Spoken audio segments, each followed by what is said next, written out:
for those that don't know me, I'm Robin Bennett, and I am one of the co-founders of the Dog Gurus. Susan is in purple in the center. She is the other co-founder of the Dog Gurus. And we are so excited to have Lori Davis joining us. Lori Davis is the CEO of Paramount Success Group. For those that have been involved with the Dog Gurus, you know that when push comes to shove and people are asking us lots of questions about how do you handle reviews and how do you talk to your clients and how do you break bad news to them, a lot of times we'll say go talk to Lori. So Lori has amazing background in customer service. She also helps with a lot of people to train their reservation specialists, and she helps with creating packages and pricing. So she does a whole ton of stuff. She's a great consultant in the industry that we partner with all the time, and she's also a really good friend of ours. So outside of just working together, we also drink wine together too. So a little peek behind the curtain of what happens. That's right. Exactly. So Courtney's here also. Hello, Courtney. So Susan, I'm going to kick it off to you to start our questions. And our topic today is going to be all about really talking to your clients. How do you talk to your clients? And that's always important, but I feel like these days it's more important because clients are a little different right now. I guess I'll just say that. Right now. Yeah. Challenging. So Susan, what do you want to kick it off with? Well, let's talk about raising rates, because I know a lot of people to hire and get a good team in place have had to pay more and increase their wage ranges. And, we say if your costs go up, your rates are probably going to have to go up. So I think that's a very common topic that people are dealing with is raising rates. And so, how do you recommend they communicate that? And I'll let you take it, because I know you deal with that a lot too. All the time, and especially right now, because a lot of people didn't touch their rates in 2020 for good reason. We just wanted to get people in the door. But the first thing that I recommend doing when you're going to raise your rates is talk to your team. After you've decided what your adjustment's going to be, talk to your team and put their mind at ease. The other reason is you want to create buy-in so that when a customer does push back, they can confidently explain why it is you adjusted your rates. And I'll give you some verbiage on that. But one of the best ways to create buy-in with the team is, right now things have been so crazy and 23 million, families adopted pets during the pandemic. That's the statistic that we keep hearing. And so they're coming out of the woodwork. It's finally starting to slow down a little bit and level off. But so what I recommend is, your employees see all this money coming in the door, and then they see you adjusting your rates and they want to be paid more also. And they feel overworked and underpaid. And this goes, we could go down into a rabbit hole and talk all about that. But the easiest way to create buy-in with your employees first is to sit them down and talk about the cost of what it takes to run the business. And if you ask them all these different questions, have them come up with what they think, these department expenses might be, and then actually share some real numbers with them. When they hear what just 1 month of payroll is, what you pay out in just 1 month of payroll, or insurance or taxes, or what it takes to get the snow cleared off the drive during the winter time. When you share these numbers, I have done this with pet care facilities before with their teams, and you will see jaws drop. They have no clue. So all of a sudden they realize you're not just lining your pockets as an owner. You're not just saving up money to fly to Fiji, which you have every right to do as a business owner. But that too is a whole nother webinar. But they will come on board with you much faster when they understand the cost involved. I love that. And also I think that's important. Just even if you're not raising your rates, that's just important for them to understand. But especially when you are raising your rates. And right now, a lot of those, and you guys know this, if you own the business, a lot of those expenses have gone up for you.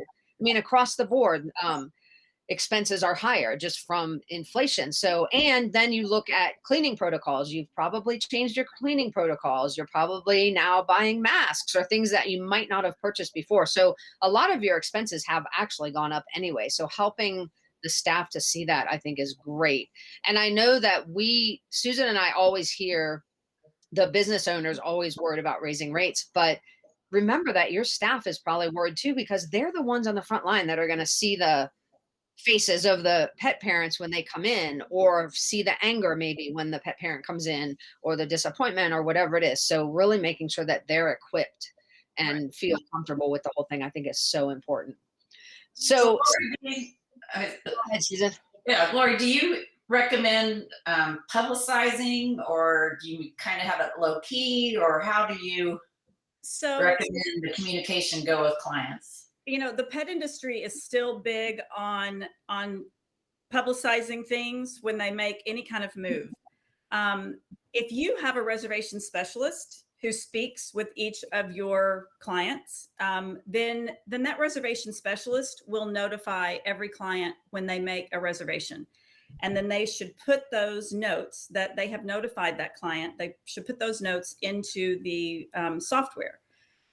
But what I always do is, sometimes we will send out an email, but the email is not just about the price adjustment. It's about, here's what we've been doing since our last big email blast to you. That wasn't a marketing thing. So it's kind of like a state of the union for the pet care business, because you hopefully adjust rates on a yearly basis, and you let them know what you've been up to. And then, toward the bottom, you explain that our costs have gone up significantly, and to continue paying employees to maintain the level of care that we're committed to provide, we found it necessary to adjust our rates. And that's really all that it takes. I mean, if you can say, you can expect to pay only X dollars more per night for a visit, then you can add something like that. But I wouldn't just send out a flyer that says, price increase, because that's not putting your best foot forward. So. Yeah, I love that. I actually just got the other thing I would recommend.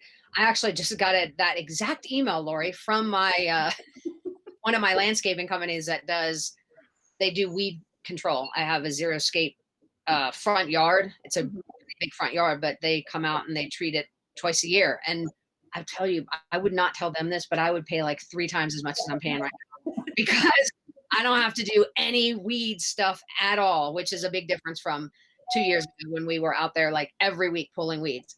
It is not fun. It's something I definitely want to outsource. Anyway, I got this email from them, and it was written exactly in that template. They told me all the stuff they've been doing this year. They only come out twice a year. So they told me all the stuff they've been doing this year and all the great things. And isn't it awesome? Yeah, they reminded me how great it was at enough pull weeds, which I totally agree with. And then at the very bottom, they were like, and because of cost, blah, blah, blah, we're going to increase our rates 10% effective immediately. But it was really well written. And it's one of those things I was like, okay, save this in the thing to copy later file. So if you get those emails and you really like the way they're written, don't recreate the wheel. You can take some of that and use it, just tweak it for your own business. But I think that's great. They're awesome. And I think some of the things that you should highlight, because we also know that a lot of our members and followers take for granted what they do. Everybody does, but we keep telling them they don't. So like if you are investing in training and education, if you've been going to virtual seminars or even live seminars, all the things you're doing to ensure the safe care of the pets are things you want to highlight. Absolutely. Smaller ratios too is probably the other one that most of our members do. How they have a much smaller ratio of staff to dogs. And so highlighting that, because that is not the case for everybody. The fact that you supervise 100% of the dogs in your daycare, believe it or not, is not something everybody does. It's something we would recommend for everybody. But making sure that if you guys have PAC certification or CCPDT, whatever certifications you have, making sure that they recognize that. So you can get in there all of those things that you are doing to create great care quality for those dogs, and make sure you're just remind your client, just like that landscaping company reminded me how awesome it is that I don't have to pull weeds. Right. You know, Totally true. one of the ones when I'm listening to phone calls, if you know, it sounds kind of boring that you may have a UV air purification system and air circulation and all that, but that's eliminating bacteria, viruses, you know, up to like between 95 and 99%. And those are things that your clients, you know, if you can say we have a hospital grade air purification system, that's a big deal right now, especially. Yeah. So just point out those things, because the typical pet parent isn't going to ever imagine that you would go to those lengths to keep pets safe. So just let them know things that you take for granted, but they have no idea. So, Yeah, and and it it's builds anything right now with, we continue to clean, X amount, or how often or frequency or whatever, all those things that you started during COVID that now may be just part of your routine, reminding your clients that you're still doing those things if you are, obviously. Anything with cleanliness right now is a huge topic just because of obviously the pandemic. And some people kind of forget about it, but it's always good to remind your clients that you're still doing those things. All right, so let's switch gears to say, how do you handle? And Courtney said it earlier. She said, let me go find her. Yeah. for off the chart stress buckets. Yeah, right the now. clients are off the charts stress buckets right now. So, how do you handle? Well, we'll break it into two things. One is the in person or possibly on the phone, sort of the live angry person, and then the others are reviews, like those two of people that are just flying off the handle. And I do think the stress level in society right now is huge. So, how do you handle the client who's just going off on your staff or yelling at you, or they're just really angry in person or on the phone, maybe? So the way that we always handle that is to remember that every client has a story. We don't know what's going on in the background, you know, what they're dealing with. And so if we can just speak as calmly as possible and listen to them, have eye contact if they're in front of you, if they're on the phone, you know, respond to what they're saying. And the biggest the I think the most important thing to remember is not to ever allow yourself to get angry like they are. So we can't control anything about how they're going to treat us, but we can control how we're going to react to it. And so if we can just listen, empathize, even though they may be acting like a complete jerk, but that's our job. We're representing this business. And so we empathize with whatever they're saying, and you go about doing your job the way that you know you're supposed to do it. And when you do that, you don't have to apologize to the client, you don't have to apologize to your manager or your business owner. It's the other thing is they don't get to do that very often. Like, they do that once, twice maybe, but the third time, mm-mm. Then it's time for the owner to say, you know what, we are doing our very best, and you know, listing out whatever their grievance is. Let them know why you do things the way you do them, and whether that is in person or over the phone. I wouldn't put it in an email if at all possible, because people are so quick to go and post things online. I would hate for them to take your email and post it online. It would really be better if they wrote a nasty review, and then you're able to tell your story right underneath their review. So it's always best to take the high road, but you don't have to put up with it. You know, there's a line that you can say, I'm not going to have my employees treated this way. We believe in what we do. I just wrote a response for a client this week that, you know, it was, I'm sorry, but we will not apologize for the things that we have in place to keep dogs safe. We just, so The responses that I write now are a little bit more straightforward than just saying, we really value your feedback and we're so sorry about this experience. It's more about educating now, because there are so many new pet parents out there who have never had a pet before, and they're threatening to sue over canine cough. And that's the truth. I had to write a response for someone about that. And so we have to educate all of these new pet parents so that hopefully then they'll settle down a bit. So Amber said, can you politely decline service to a client who continues to complain, generally grooming clients? Absolutely. Absolutely. I mean, there's a very nice way to say, every time we groom Fluffy, it seems like we're not living up to your expectations. And so I really think it's time for you to try to find another place to groom Fluffy, because we're obviously not the right fit. Yeah, and You may get a negative review out of it, but call me and I'll help you write a response. Exactly. I have in the past, and it wasn't a lot, but I have in the past, asked people not to come back to my training services. And that happened one time, and daycare services, that has also happened and honestly, your staff is watching you. So if you have a client that is constantly berating your staff or making your staff cry or, being rude to your team, that is not okay.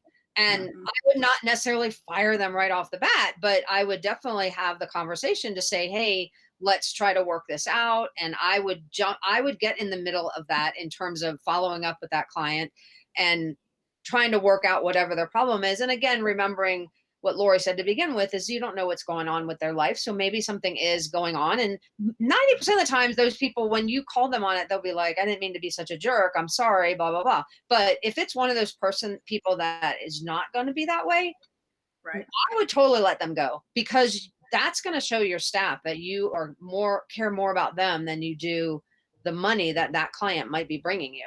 And you really need to take care of your staff. Yeah.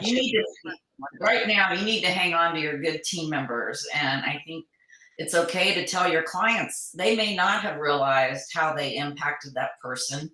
And, we were talking to one of our members recently, and she said, I did call them out on it because I don't want them to go to other businesses and act that way either.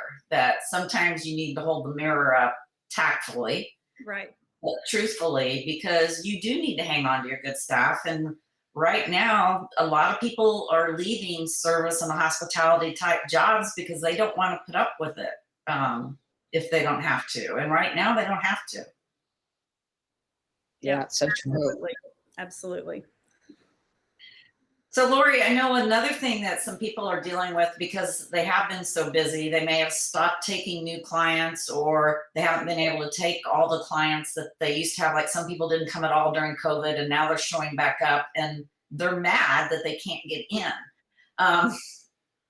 Do you have any tips on that when you can't provide, or maybe you've even cut back how much because you don't have enough staff, right? So you don't take as many dogs in daycare. What's your tips on explaining those situations? So again, it's really being patient with the client. When I've been encouraging all the reservation specialists to try and give existing clients priority so that we can get as many of those in. But you're right, now some of them may be coming back and new clients have taken those spots.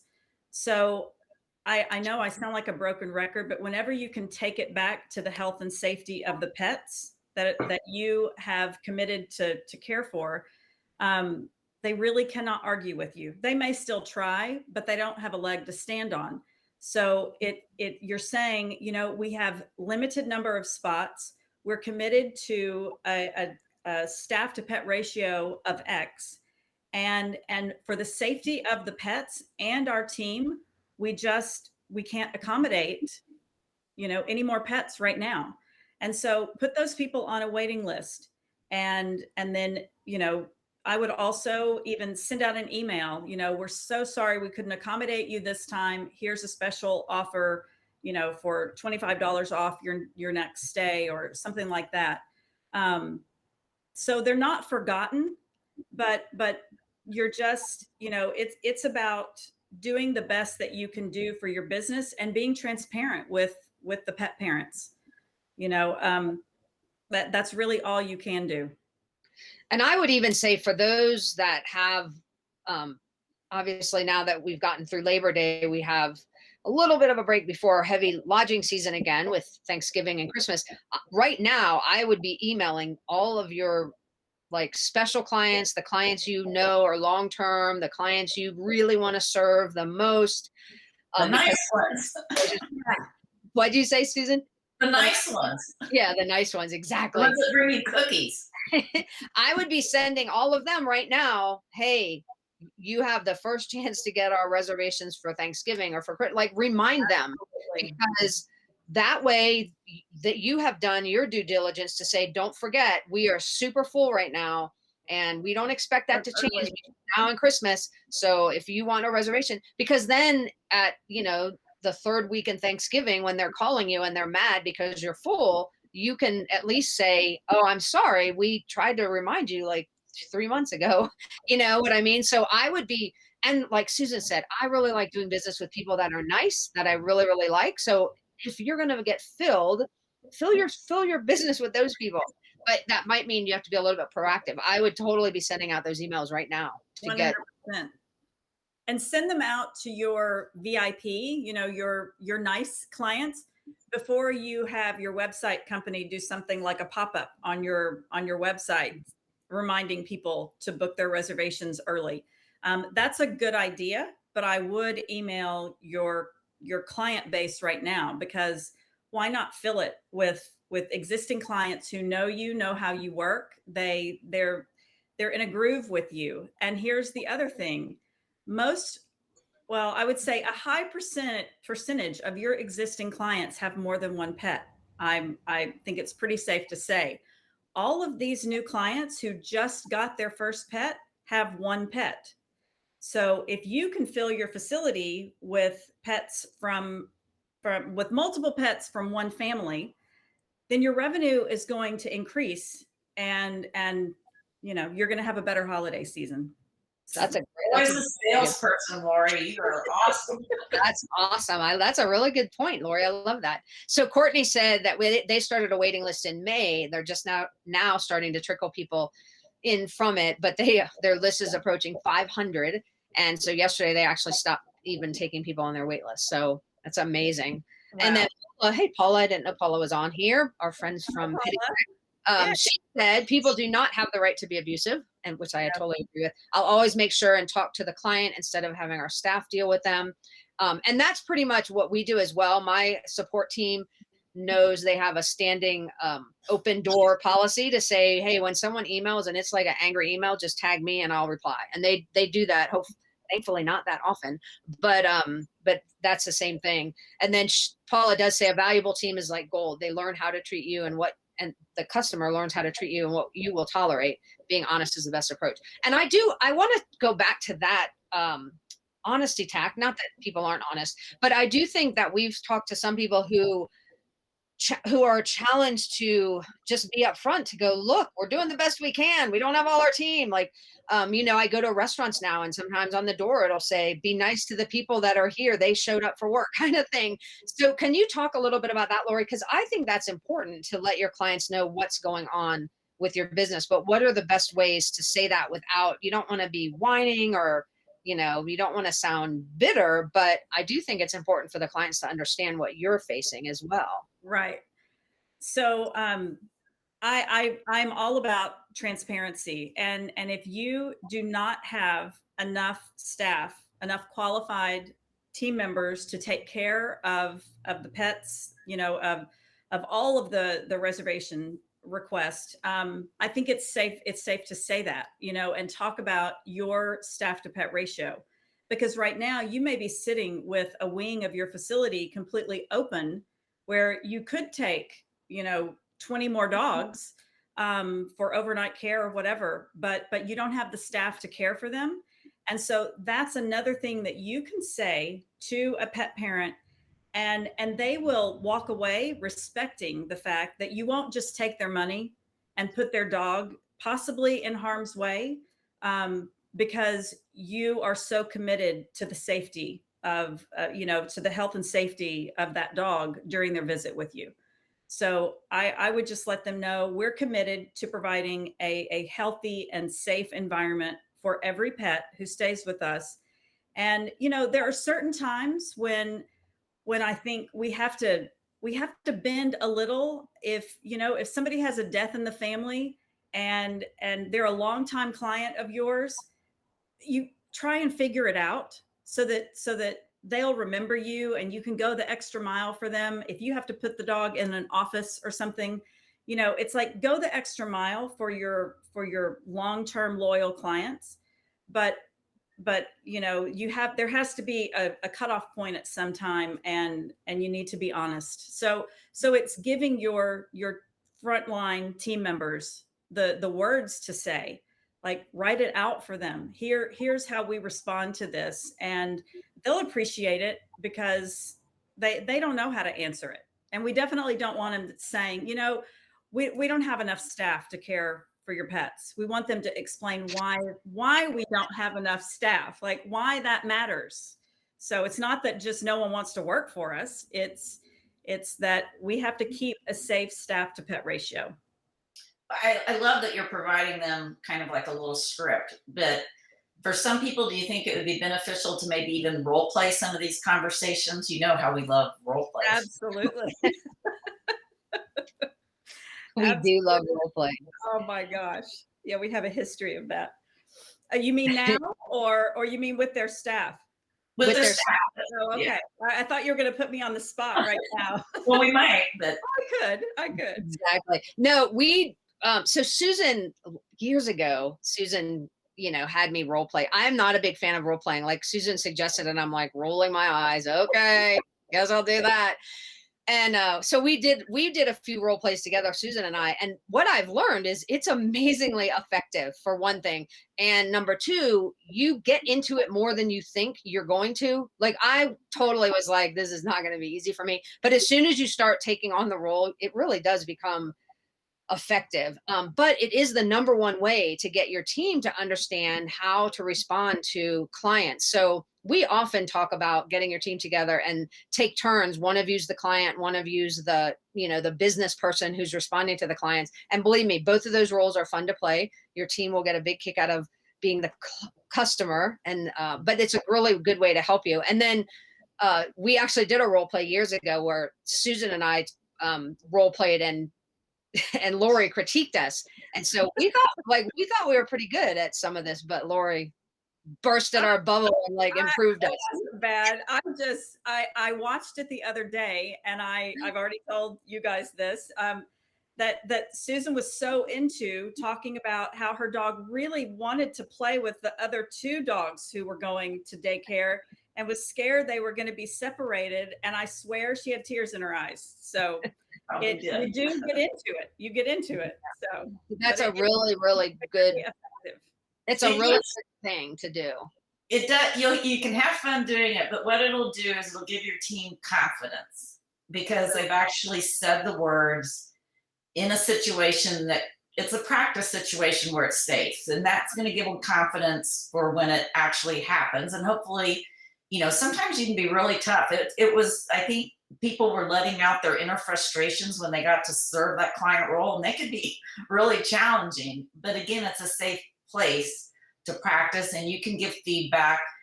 And I've never done a role play where I didn't end up laughing sometimes almost till I cried as part of it too. Yeah, it's a really effective way to help your team get better with their customer service skills, and especially dealing with the challenging things that come up. Lori, I know you have a new project coming up, so talk a little bit about that.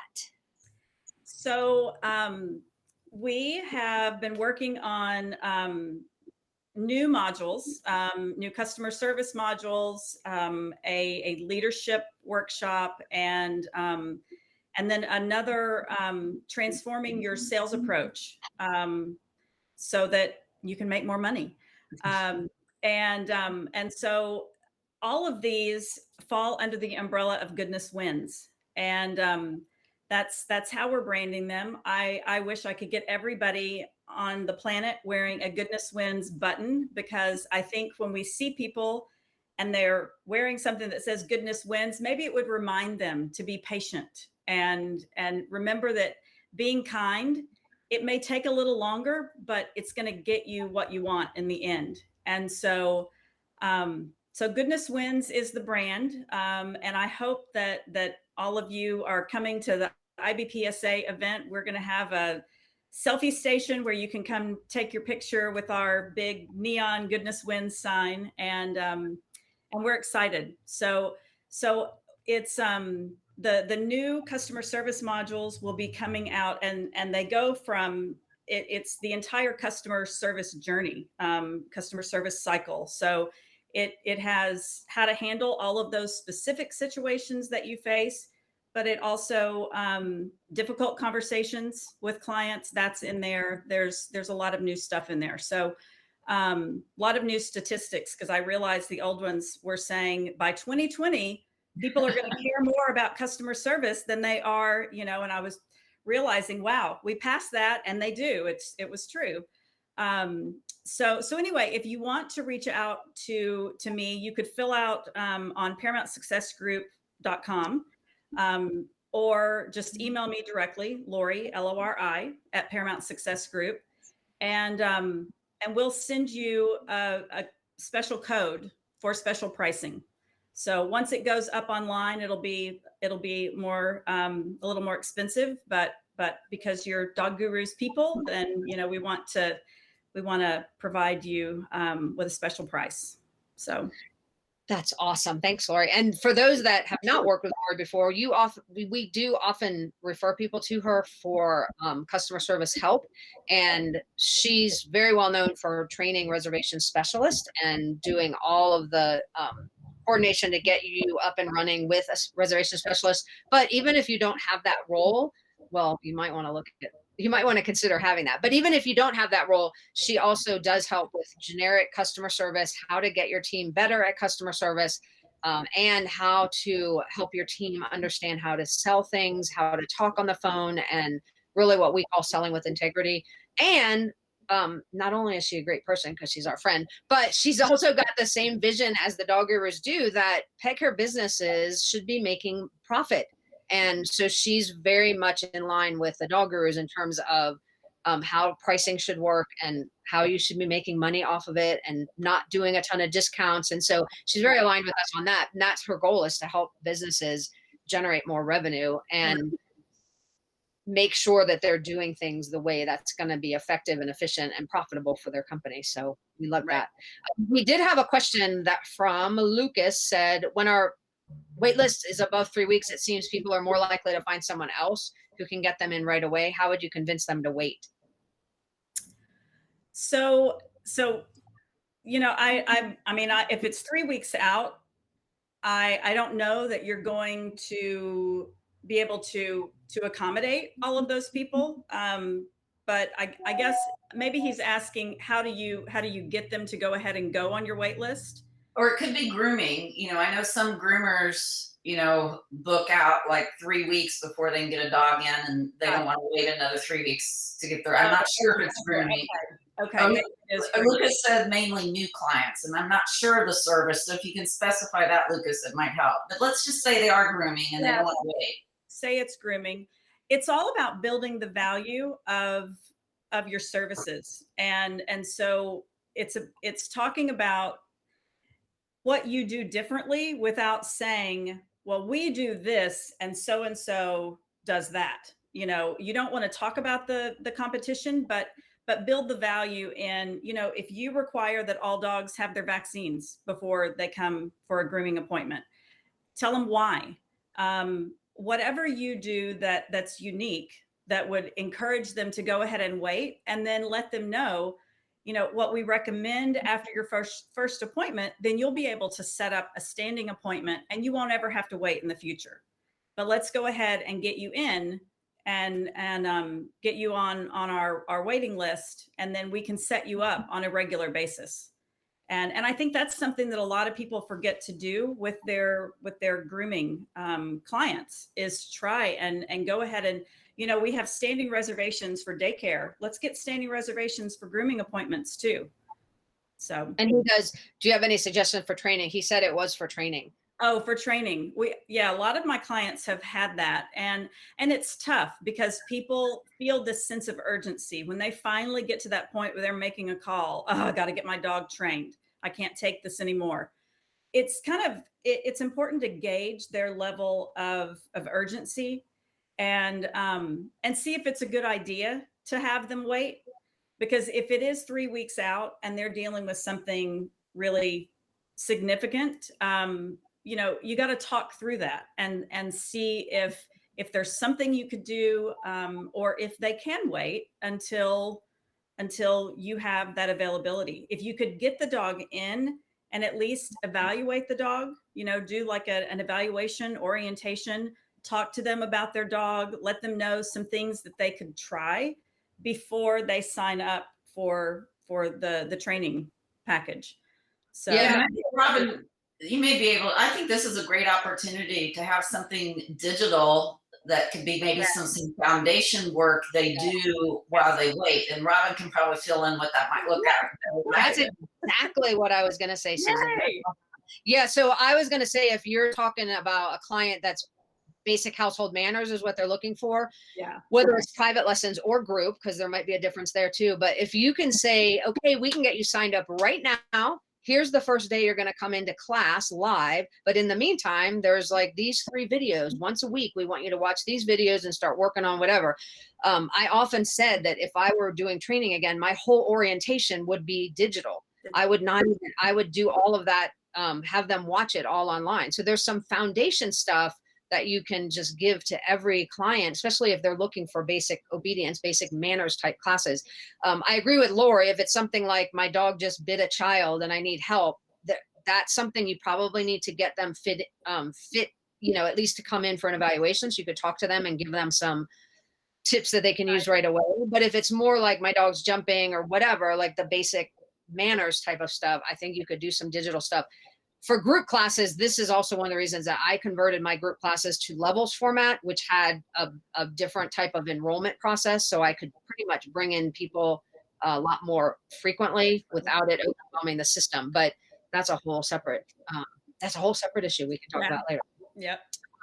And then let me see. Rebecca said, you have a couple do's and don'ts when it comes to explaining to a client that their dog was in a fight and ended up getting hurt, maybe bleeding. I fear the day I have to have that conversation. So I'm glad you haven't had that conversation. Yeah, really. That's awesome. What tips do you have for that kind of a scenario? So the first thing that has to happen is that someone who can have a very calm conversation with the client has to call the client immediately. If the dog needs veterinary attention, then one person takes the dog to the vet while the other person calls the pet parent. The worst thing that you can do is wait too long to call the pet parent. And then again, you have to be transparent. Let them know as much about what happened as possible. And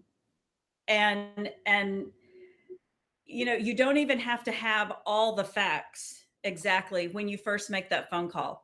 You can let them know it's the first phone call. You let them know that your dog is okay, or hopefully the dog was okay, that we've taken them to the vet, and just give them facts enough to put their mind at ease. And then, let them know that you're going to get more information, but you just wanted to let them know, because God forbid they walk in to pick up their pet and they're not there, or they call and someone at the front desk says, oh, well, we took him to the vet, or, whatever, or they come to pick up and maybe they see a bandage. I mean, these are all things that I have heard just because it was no fault of the facility and the people there. It was just, they were in such a panic mode that no one really calmed down enough to call the pet parent and say, here's what's going on.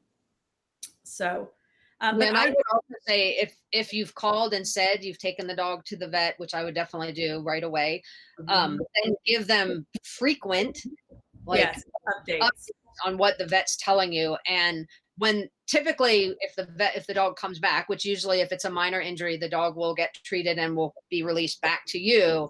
I also recommend taking pictures of the dog, like looking happy, not looking miserable, but looking happy with his bandage on or whatever it is, and send that to the owner to make them to, because there's just a relief from the owner to see their pet and know that their pet is okay and is getting loved on or whatever it is. So just, but the worst thing you can do is be like, we took him to the vet, and then the owner never hears back. So Right. even if you don't have information to share, call them back and just say, they're still there, we're waiting, there's, there was an emergency ahead of us and we couldn't get seen yet, whatever it is, but don't just leave them hanging, because they will create the worst story in their head. So Even if one of the team members was at fault, like they turned their head, they let a dog in without slowly acclimating the dog or whatever it is, we're human. So it's okay to be honest about what happened, and because you never want to get defensive.